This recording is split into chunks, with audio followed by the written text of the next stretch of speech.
खोद नवीन गड़ हिंजिली 24 वर्ष भितर गड़ी 100 मुंड। आज विधानसभा खोद मुख्यमंत्री मोहन माझी एही तथ्य रखा पर सृष्टि होईछि कंपन। निज हाथ में गृह विभाग को रखी अपराध मुक्त शासन कथा कही आसुवा नवीन हिंजिली एभली रक्त चरित्र को नहीं देखा उद्वेग। आश्चर्यजनक कथा है ए सबु मामलू मात्र 9 ही दोषी मानक दंडित कर सुशासन टिंडिम पिटुथिले 24 वर्ष धरी हिंसा मुक्त शासन कथा कही मारुथिले तुच्छा बहादुरी। हेले नवीन गड़े नरहत्यार ट्रेन खोली बीजेडी शासन असल मुखा फिटेछि रक्त चरित्र लोमटांकुर रहस्य।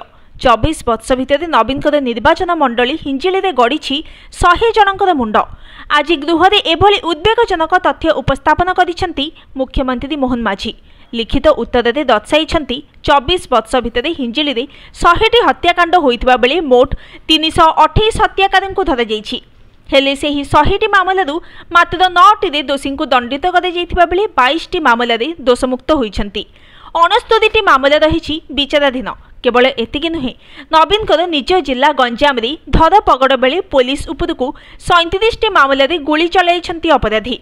एही तथ्य देखिले बारी हेउछि नवीन निज जिला आउ निज निर्वाचन मंडली अपराधी केमिति चलाइथिले अराजकता, जहाकु नहीं शासक बीजेपी समालोचना करिथिबा बेले एहार जवाब रखिछि BJD. 2009 August Hinjili double murder Jayaram Panigrahi एवं गौरी शंकर पंडा को किभली हत्या कर जाइथिला समस्ते देखिथिले। 2010 सेप्टेम्बर युव पुलिस अधिकारी तथा शेरगढ़ ओआईसी मनोरंजन मिश्र को हत्या करथिले दुर्बृत्त। 2022 मार्च कमेंट मरु उपजिथिबा गोष्ठी संघर्ष रे जाइथिला 4 जीवन। 2023 सेप्टेम्बर शेरगढ़ थाना कुमारपाणी गाँव में पूर्वतन सरपंच मधुसूदन बिशोई को संघबद्ध भाव में हत्या कर जाइथिला। प्रश्न उठुछि बीजेडी शासन समय नवीन गढ़ अपराधी को घंट घोड़ाई रखुला कि पुलिस। 100 हत्याकांड मात्र 2 मामलें दोषी को दंडित करिथिबा पुलिस कहा इशारा नियंत्रण करुला आईन श्रृंखला। सुधरी जाओ नचेत सुधारिबा को नुआ सरकार पाखरे विकल्प व्यवस्था अछि।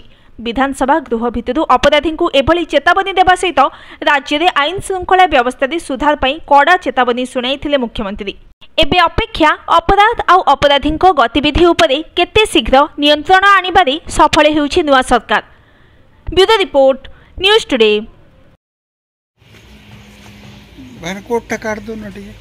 मो नाम लोकनाथ साहू एडवोकेट हिंजिलघाट। देखो हत्या तो बहुत कारण होची, पारिवारिक झगड़ा था, जमी माफिया विभिन्न प्रकार व्यवसाय झगड़ा घटी बहुत प्रकार निजर पूर्व राग रखी सब झगड़ाटी होता है। सेटा किसी बड़ कथा नुह, किंतु बर्तमान सब आमर ऑल ओवर ओडिशा रे समस्त चाहिए किछिटा चेंज चाहिए। चेंज चाहिए लोक सरकार बदलैले ये सरकार तो बहुत आशा कर लोक जमी सरकार विकसित ओडिशा विकास करने चाहते सेमती ये पुलिस डिपार्टमेंट को आउ के सुदृढ़ करेंगे, आईन श्रृंखला को केमती कंट्रोल करेंगे। आग को पार्वण ऋतु आसुची विभिन्न प्रकार नाचर आश्रय हम भसाणी अच्छी ये सब अच्छी ये सब देखिए पुलिस डिपार्टमेंट को आउटे सजग करने ये सरकार जब पदक्षेप ने ताहले ये विभिन्न प्रकार जो न्यूज आम प्रतिदिन शुणुचु टीवी रे ये हत्या बीच रास्ता हत्या तो गोड़े गोड़े हाणले मारले एटा पूरा कंट्रोल करें। मो मतरे ये सरकार ये आमर पुलिस डिपार्टमेंट को सुदृढ़ होम डिपार्टमेंट जो कहते हैं निजे हाथ कंट्रोल करके केमी चेंज कर विकसित जमी आम लोक जनसाधारण विकसित चाहते ये निजर पदक्षेप ना दरकार अच्छी बहुत आवश्यकता रही। तो अपराध तो कर लोग करेंगे किंतु पुलिस प्रति जगह ठीक रे पैंतरा मारे कॉल पुलिस कॉल कला पुलिस जदि अटेंड हे कौन प्रकार हठात न्यूज गुटा आसला जे घटना है पुलिस डेरी पहुँचती पुलिस डेरी पहुँचा लोक भी भय छाड़ जाऊँगी। आपर जो हत्याकांड घटुची से तो कहीकि हत्याकांड करेंगे किंतु लोक जहाँ शुणा सुराग पाइला खबर देला जदि पुलिस ठीक टाइम रे पहुँच ताले ए प्रकार हत्याकांड निश्चित रोका जाय पारिबो। जदि पुलिस डिपार्टमेंट प्रति जदि ध्यान देवे सरकार ये आग को बर्तमान द्वारा मर्डर विभिन्न प्रकार जो घटना हो दुर्घटना घटनाटा हो सब रोका जाय पारिबो।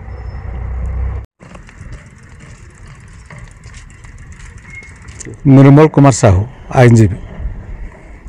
ଦେଖନ୍ତୁ ବିଗତ 24 ବର୍ଷ ଭିତରେ ଆଜି ଯାହା ବିଧାନସଭାରେ ପରିସଂଖ୍ୟାନ ଆସିଛି କରିଛି ସେଥିରେ ପାଖାପାଖି 100 ଲୋକଙ୍କର ହତ୍ୟାକାଣ୍ଡ ଘଟିଛି କରିଛି, ମୃତ୍ୟୁବରଣ କରିଛନ୍ତି। ନିଶ୍ଚିତ ରୂପେ ଏହା ଏକ ଉଦ୍ବେଗଜନକ ଘଟଣା।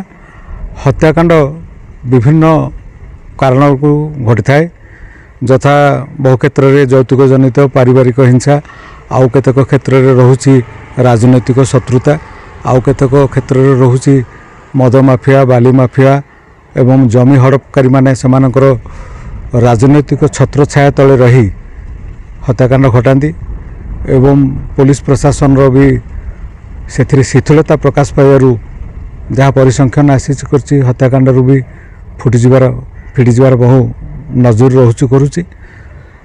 ବହୁ କ୍ଷେତ୍ରରେ ବହୁ ନିରୀହ ଲୋକଙ୍କର ଜୀବନ ଯାଉଛି କରୁଛି। ଦୀର୍ଘ ବର୍ଷ ଗୋଟିଏ ସରକାର ରହିବା ଦ୍ୱାରା ପୋଲିସ ପ୍ରଶାସନିକ ଅଧିକାରୀ, ଯାହାକି ଏବେ ସଦ୍ୟ ଗୋଟେ ଖବର ଆସିଲା ଓଡ଼ିଶାରେ ଗୋଟେ ପ୍ରଥମ ଥର ପାଇଁ ଭୁବନେଶ୍ୱର କମିଶନରେଟ୍ ପୋଲିସରେ ଶହ ଶହ ସଂଖ୍ୟାରେ ପୋଲିସ ଅଫିସର ଅଧିକାରୀଙ୍କୁ ହାବିଲଦାରଠୁ କନଷ୍ଟେବଲ ଆରମ୍ଭ କରିକି ଉପରସ୍ଥ ଅଫିସରଙ୍କୁ ବଦଳି କରାଯାଇଛି।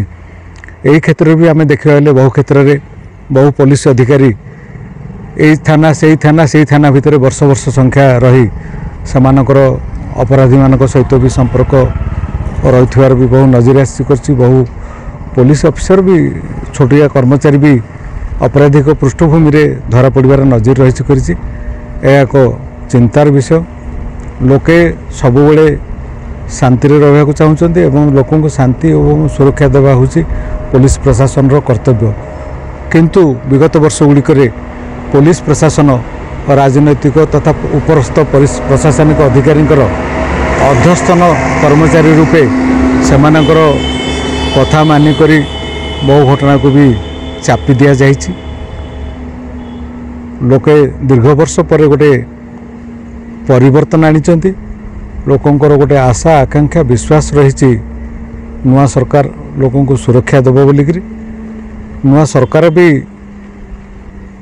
ମାନ୍ୟବର ମୁଖ୍ୟମନ୍ତ୍ରୀ ବିଧାନସଭାରେ ଗୃହ ବିଭାଗର ଖର୍ଚ୍ଚ ଦାବି ଆଲୋଚନା ସମୟରେ ଦୀର୍ଘ 1 ଘଣ୍ଟାରୁ ଉର୍ଦ୍ଧ୍ୱ ସମୟ ଧରି ତାର ଉତ୍ତର ରଖିବା ସମୟରେ ଦୃଢ଼ୋକ୍ତି ପ୍ରକାଶ କରିଛନ୍ତି, ଅପରାଧୀମାନେ ସାବାଡ଼ ହୁଅନ୍ତୁ, ଆଇନର କବ୍ଜାରୁ ଫିଟି ପାରିବେ ନାହିଁ। ଆଶା କରୁଛୁ ଲୋକଙ୍କୁ ସୁରକ୍ଷା ଦେବାରେ ସରକାର ଚେଷ୍ଟା ଜାରି ରଖିବେ। ରୋକାଯାଇବାରେ ଗୋଟେ ରହୁଛି ବହୁ କ୍ଷେତ୍ରରେ ଆଇନଜୀବୀ ହିସାବରେ ଆମେ ଦେଖୁଛୁ କରୁଛୁ ତଦନ୍ତ ପ୍ରକ୍ରିୟାରେ ଢିଲା କରିଥାଉଛନ୍ତି।